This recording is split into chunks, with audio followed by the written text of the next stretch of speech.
Hello guys, welcome to my kitchen. Today I'm going to show you a very special recipe. This is a recipe for pork curry Kerala style, and this is excuse me, a recipe that I don't really cook very often, but it is so delicious, and this is the only way I will eat pork. I don't like pork in general very much, but this is one curry that I learned from my aunt, and my grandmother uh, used to make this, so it's actually my grandmother's recipe, and it's absolutely delicious. It's just a very nice balance of spiciness with a little bit of sourness. And You can make it in the regular pressure cooker, but I am going to show you how to make this using the instant pot, and it's so easy. It comes together fabulously. It's important to get the right cut of pork here. You need to get pork belly, or pork that has a lot of fat in it, and that's what makes this curry fabulous. So hope you try this recipe and let me know how you like it. All right, let's get started. So this is a very easy recipe. As I said, I have the pork here cut up into small bite-sized pieces. See, as you can see, it has all the fat in it.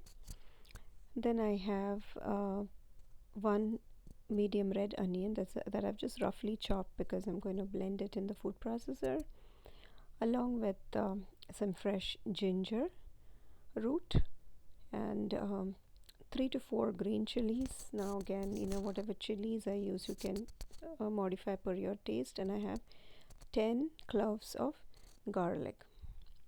Now here I have fennel seeds and black peppercorns, which I had lightly toasted for about a minute so that all the flavors come through very nicely. And I've now grind them into nice paste. I mean, it's like not very fine, it's kind of coarse, which is okay because this curry is really a little bit rustic kind of, so a little bit coarse paste is fine. Now empty all that paste onto the pot, insert pot of the instant pot where you have the meat, and next we'll add some of the spices. So I'll start with salt here and some turmeric, about half teaspoon. Then I have Kashmiri red chili powder, about 1 teaspoon. And then I have these crushed red chili pepper. So I just like to use a combination of these two because the crushed red chili peppers are really hot, whereas the Kashmiri gives some bright color to it. Then I have fresh curry leaves going in as well.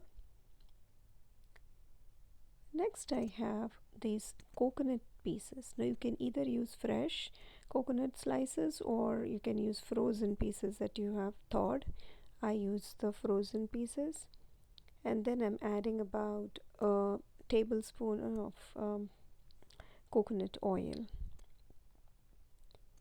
and then mix everything to. You can add even less of coconut oil because there's so much fat in the meat as is. And then I'm just mixing everything with hand so that all the spices are coated onto the meat. And next we'll add some water before we start cooking. So I'm just adding some potatoes now, and this is optional totally. I'm adding 1 cup of water. So I've washed the food processor jar with the water and added all that back in. And now we have to put it into the pressure cook setting. The time here is set at 10, so that's what we want. And turn the valve to sealing position. Pressure cook for 10 minutes now. Now we have to release the steam manually after the pressure cooking time is done. So use a towel to do that and be careful. When all pressure is gone, open the lid carefully. And here your curry is almost done. We just have one more ingredient to add, and that is the apple cider vinegar. So I like to add only about a teaspoon or so for this batch. But if you wanted it a little more tart, you could add more.